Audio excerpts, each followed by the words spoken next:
Pemirsa Menteri Pemberdayaan Perempuan dan Perlindungan Anak PPPA Bintang Puspayoga sebagai Ketua ASEAN Ministerial Meeting on Women membuka prakonferensi tingkat tinggi pemimpin perempuan ASEAN ketiga. Tema yang diangkat kali ini merefleksikan ekonomi perawatan dan ketahanan di ASEAN di Vientiane, Laos.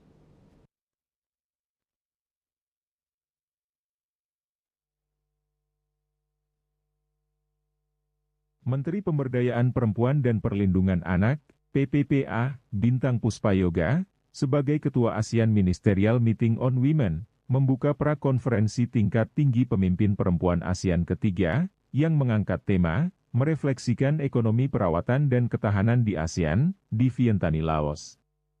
Dalam kesempatan tersebut, Menteri PPPA mengatakan, ekonomi perawatan memegang peranan penting dalam perekonomian dan ketahanan masyarakat. And support for vulnerable groups. Furthermore, the ASEAN healthcare services to support our commitment and alleviate the burden on unfit caregivers, enabling more women to join the labor force. Second, it is crucial to recognize. Menurut Menteri PPPA, di tingkat regional, ASEAN telah mengambil langkah signifikan untuk mempromosikan ekonomi perawatan dan ketahanan. Salah satunya dengan penyusunan kerangka pemulihan komprehensif ASEAN.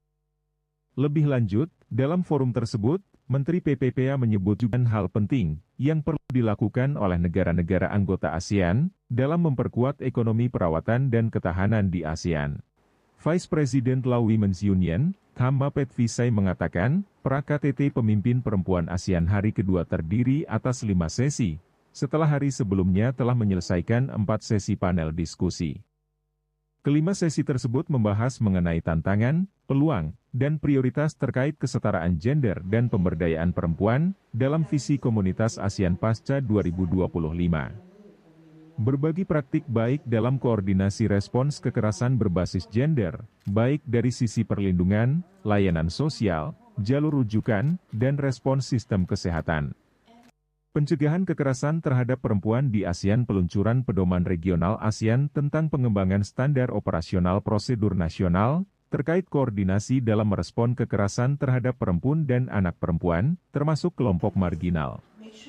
Dan upaya membangun kemitraan strategis untuk ekonomi perawatan yang inklusif, dalam konteks ketahanan di kawasan ASEAN. Biro Hukum dan Humas Kementerian Pemberdayaan Perempuan dan Perlindungan Anak melaporkan.